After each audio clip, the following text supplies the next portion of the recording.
Қайырлы күн, мен каналыма қош келдіңіздер. Бүгін ағзаға өте пайдалы, еш бояусыз дайындалған киви, облепиха және де құлпынай қосылған 3 түрлі чизкейк дайындайтын боламыз.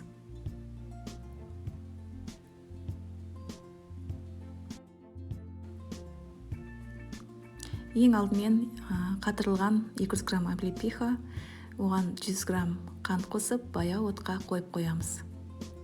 Негізгі салмасын дайындаймыз. Мен 3 чизкейкке бірақ дайындадым. Егер сіздер біреуін ғана дайындасаңыздар, дәл осыны массасын азайтып дайындасаңыздар болады.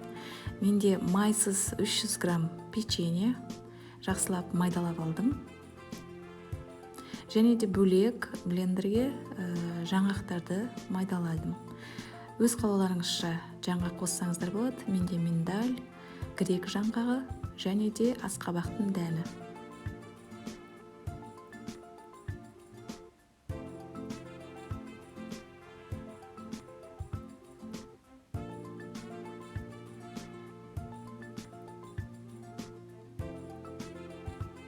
Міне дәніміз осылай ұсақталды.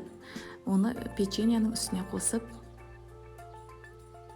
үстіне 100 грамм ерітілген май қосып, бәрін жақсылап араластырамыз.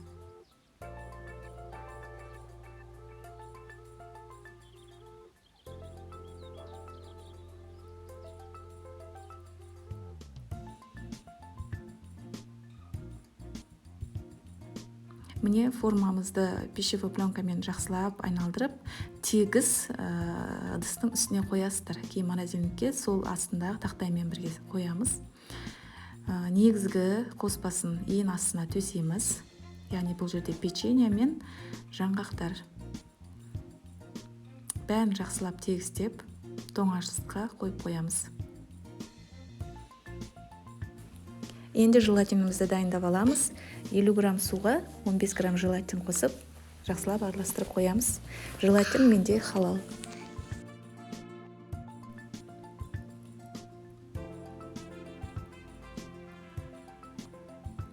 Енді бізге негізгі салмаға дайындау үшін желатинді де алдына дайындап қоямыз. 120 грамм суық сүтке 30 грамм желатинді қосып, бұны да алдына араластырып, шетке қойып қоямыз. Негізгі салмасын дайындаймыз. Ол үшін бізге 600 грамм творог, 300 грамм қойытылған сүт, және де 150 грамм сливки, кілегей қосамыз. Бір пачка ванилин қосып, бәрін жақсылап араластырамыз. Бұны міне дәл осылай тең 3 бөлікке бөліп алдым, өйткені менде 3 чизкейк болады. Жаңа сүттен қосып дайындаған желатинді дәл осылай 3-ке бөліп аламыз. Кейін шетінен осы салмаға қосып араластырамыз. Біріншісін міне желатинді алдын ала ерітіп алдым. Оны негізгі салмамызға салып араластырамыз.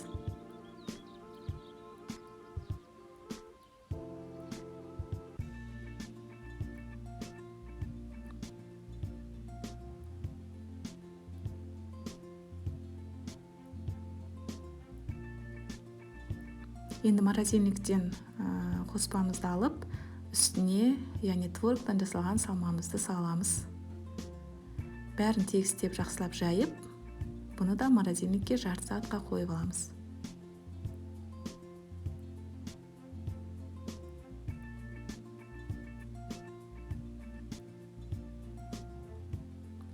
Міне біздің облепихамыз жарты сағат қайнады. Енді үстіне жаңа өзіміз дайындаған желатинді қоямыз. Бұны ерітудің қажеті жоқ, өйткені облепиха бізде әлі ыстық болып тұр. Желатин өзі ериді. Блендермен жақсылап езіп аламыз. Міне дәл осындай масса болады. Жарты сағаттан кейін міне формамызды алдық.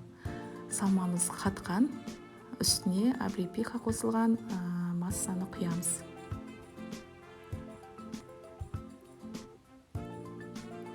Енді 1 сағат морозильникке қойып қоямыз.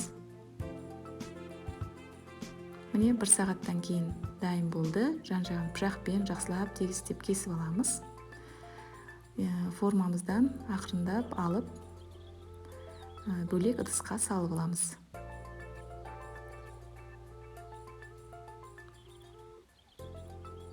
Міне біздің облепиха қосылған чизкейк дайын болды.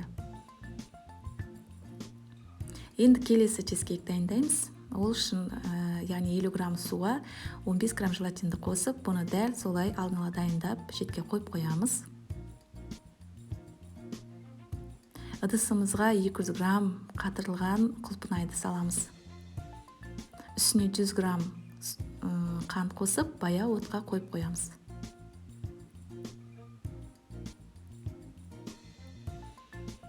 Міне дәл солай жаңағындай печеньямызды қатырып алып, келесі екінші бөлік негізгі салмамызға желатинімізді қосып, жақсылап араластырамыз. Және печеньяның үстіне әдемілеп салып қоямыз.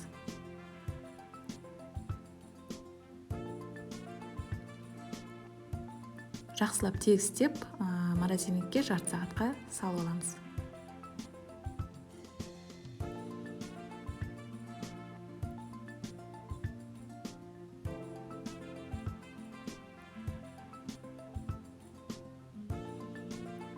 Міне құлпынайымыз жарты сағат қайнады. Енді жақсылап блендермен пюре жасап аламыз.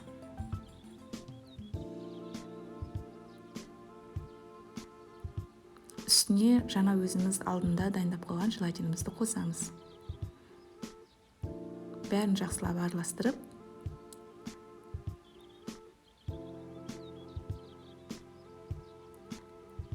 форманың үстіне құямыз. Бұны да 1 сағатқа морозильникке қойып қоямыз. Міне дәл солай енді келесі чизкейкті дайындаймыз. Бұлда да 50 грамм суға 15 грамм желатинді жақсылап араластырып дайындап аламыз.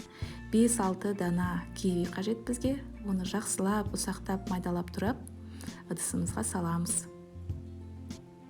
Үстіне 100 грамм қант қосып, баяу отқа қойып қоямыз.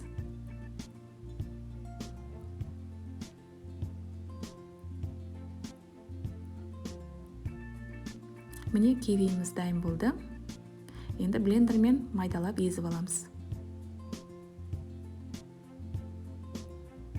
Жаңа өзіміз дайындаған желатинді үстіне қосып, бәрін жақсылап араластырамыз.